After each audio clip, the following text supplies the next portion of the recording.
Welcome to the Blank Canvas Vineyard in the Omaka Valley in Marlborough's southern valleys. We fell in love with this property with its 6.5 hectares of 23-year-old deep-rooting vines. There was just one problem. Most of it was planted to the wrong variety. To bring this site into the world-class quality potential we know it has, we've embarked on a major top-grafting project, transforming 5 hectares of Sauvignon Blanc into varieties better suited to each microclimate. And for a task this consequential, we've turned to one of the very best, Nigel Stead. With 42 years of experience, Nigel is a master of the mysterious, sometimes closely guarded art form of top-grafting. In this video, Nigel opens the door to that world, showing us step by step how top-grafting works and how a vineyard can be reborn through skill, patience, and trust in the land. You know I hate doing shit like this, say. We all do. Everyone does. It's actually really important, Nigel, because look, a lot of people don't understand the process, and because they don't understand the process, they don't even consider it as an option. And you know, we're looking at this going, if we'd had to replant this, and this is what I was trying to get across to Riverside, if we'd had to replant this, we would have been back probably 8 years. It would have set us back in terms of plant development, and that would have been a disaster financially. It would have, and also quality-wise, we would not have got the quality next year and the year after. We would have had to wait 10, 15 years. Yeah. So. Yeah, well, you've got that nice root structure there from. I'm too old for that. Aren't we all? Across here, we've got a face that points east. North is basically where the dam is there, and this face here points west. Now, obviously, in both north and south, the west is the warm side. And you can see this is the steepest part of that west slope. So this is actually the warmest. We've tracked the sun with a camera. We've got it there. We can see at all times of the day. In the evenings, this is the last place to lose that warm westerly sun. So this is why we've chosen here as Nebbiolo, because Nebbiolo is grown in Piemonte, which is the northwest of Italy. They get warm summers. But I think it's worth a crack here now. I mean, things aren't cooling down here in Marlborough, and this is one of the warmest sites in Marlborough, that west-facing slope. It's quite low-vigour, old soils, quite a lot of clay. So yeah, we think it's worth a crack, and we love the variety. So this is why we've spoken to Nigel. Sauvignon Blanc here, it's kind of wasted on this site. It's probably a bit warm, soil's a bit low vigour, so you've got to work really hard to make that variety work here, whereas I think Nebbiolo, the crops need to be low to have quality, so it's a far better punt here on the site, and we'll find out in a few years. Now the reason we're top grafting rather than replanting is, if you look down here, you can see the root system here, and this has actually been exposed a wee bit by the soil dropping away here. This is the value of old vines. You actually cut, you don't always cut the whole head off like this, but you cut everything above the fruiting wire off, apart from the canes or cane that you're laying down for next year's crop. So the value isn't above the ground in an old vine, the value is below the ground. Yes. And because this is such low vigour soil, if we had to replant where we'd just remove plants, I think it'd take 10 years before we got anything like a substantial high value crop. So by doing this, we recruit all that power in the old established root system in this low vigour site, and we can put it through the new top graft that Nigel put on.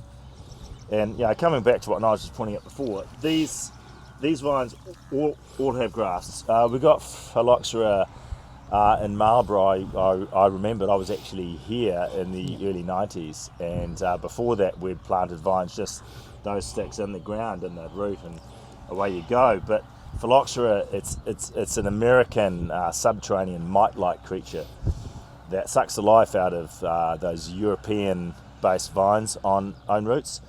And that's why we use the American rootstock that's evolved in the presence of phylloxera, which is resistant to the attention of that mite. So they've all got grafts, so we're just introducing a second graft.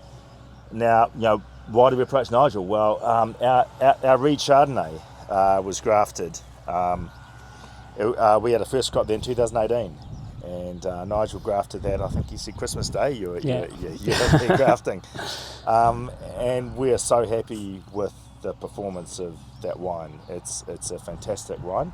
So we figure that if it can be that successful as a grafted vine, and for the reasons we talked about before about this being a low vigour site, it made absolute sense to get Nigel in. Now Nigel, when he grafts, he doesn't just stick a graft anywhere. He looks closely at the vine. Now perhaps Nigel, if you talk us through how you approach these vines differently. Like you've got a couple of different ones here. Perhaps you can talk us through how you'd approach those differently. We normally look for the nicest plant to put the grafts so we can get them straight up under the wire so nothing's out into the row. The last thing we want is to graft a plant and have a tractor or a motorbike come through and knock it out. If we have a young bent plant like this, we'll put the graft down quite low to try and bring it back up into here, which is back right under your wires, where is the best place for it to be. Some plants, if they've had a bit of trunk disease in them and it's not too bad, we will cut them down quite low, and we can cut off under the original graft and put it back onto the rootstock. So we do a little bit of that too, which is quite good. Is there an example here where you've gone down a bit lower? Yeah. Yeah, so It's actually quite a useful. There's trunk disease. That's trunk disease. So we cut it out as much as we can. This plant we wouldn't graft because it still goes down and it's probably right down into the rootstock. So this is also where we're effectively conducting an audit of our plant health. So if Nigel finds a plant that isn't worth grafting, then that one we will have to replace with the young vines. So once Nigel's finished here, we'll be counting up those vines, and we'll be ordering replacements for those. And we're going through the laborious process of digging those pulling out and replanting. Yep. Right, that's cool. Okay, so cutting the sign, 2 buds. Start just below the bottom bud, straight through, turn it round, and then straight through again. So you should be able to have it equal and it should be dead flat. You should be able to put a knife on it and there should be no holes.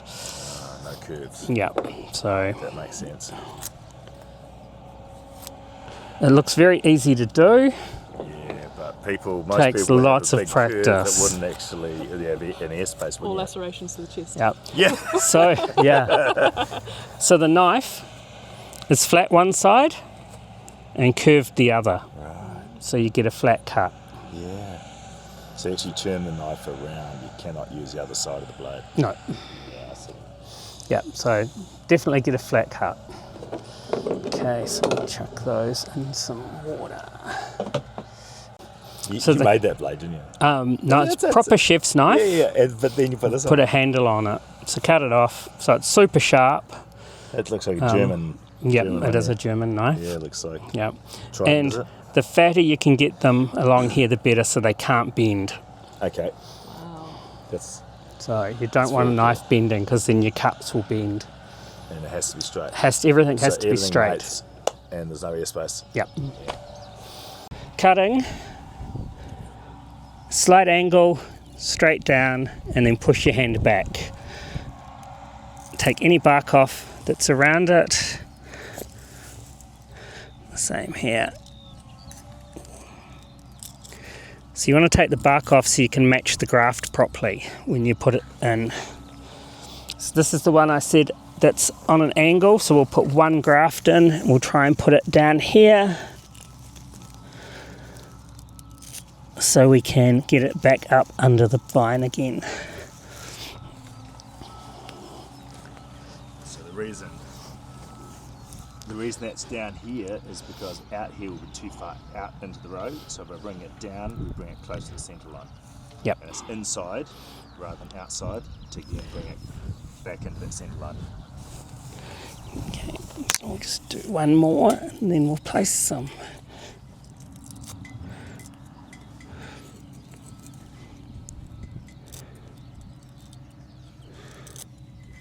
Okay, I'll just put this one. This is the graft plant we're not going to graft, but I'll just do it to hold my knife. So, oh, actually, I can. So when we're grafting, we're matching this little bit just in here. You can see the difference in colour right round. That's all we're matching the graft with. So That's what'll bind. yeah, that's the cambium layer. So we haven't got very much. So you got to get it right. It's got to be right. Yeah. Yeah. So this is the cambium layer here. You see it like fluorescent green. That's got to match the trunk. So they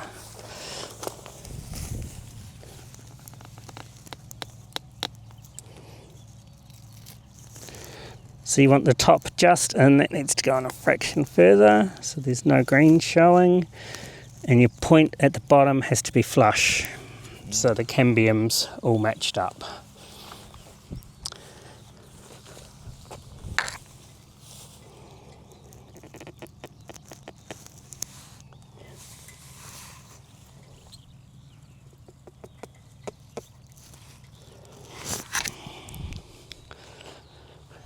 Easy, eh? I can imagine. Like that would be crack, splinter. Yeah. Now taping. The grafting tape, this stuff comes from South Africa. It's really thick, which is really good. A lot of the New Zealand stuff is quite thin and breaks really easy. So when we're putting it in, where the bottom of the cut is, we want the tape halfway on the bottom of the cut. And as we're winding it up, we want to overlap tape every time, pulling it as tight as you can, 3 times around the top, and then take it back down to the bottom and tie it off.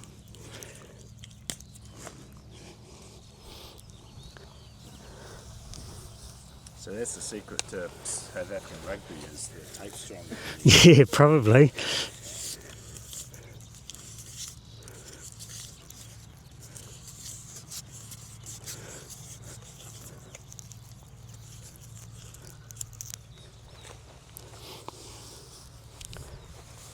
So Nigel, the purpose of this tape is to put some pressure on that joint. To hold everything in tight, Yeah. and to seal it, so there's no, you don't want it drying out, so the better off it can be sealed, the better graft you'll get.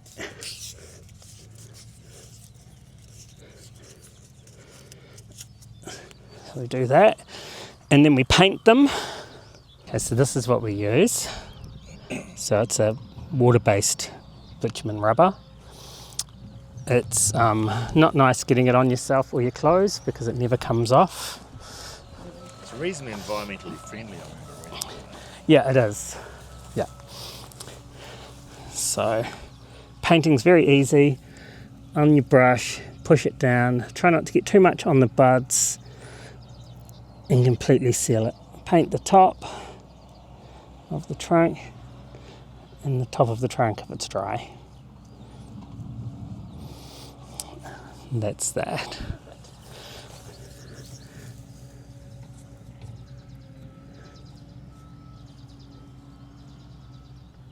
Being very careful not to move the grafts, of course.